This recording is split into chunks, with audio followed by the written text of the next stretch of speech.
महात्मा फुले कृषी विद्यापीठाच्या अंतर्गत हे आपलं शासकीय कृषी महाविद्यालय धुळे येथे आहे। या ठिकाणी आज आम्ही भेट दिली तर या महाविद्यालयाला जवळपास 1960 साली हे महाविद्यालय सुरू झालेलं आहे।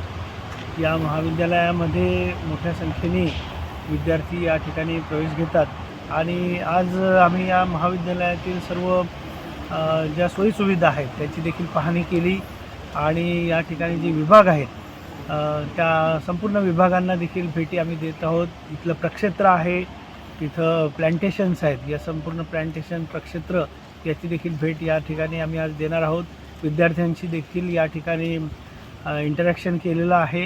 नंतर इथले जे प्राध्यापक आहेत सर्व त्यांच्यासोबत देखील या ठिकाणी चर्चा झाली। एकूणच या वर्षीची जी परिस्थिती आहे की एल निनोचा प्रभाव हा होण्याची शक्यता आहे हवामानावर, त्या दृष्टिकोनातून महाविद्यालयामध्ये काही कार्यक्रम देखील आपण करणार आहोत। आणि आमचे जे या महाविद्यालयाचे विद्यार्थी आहे, रावेचा जो प्रोग्राम आहे तो 4 तारखेपासून सुरू होणार आहे।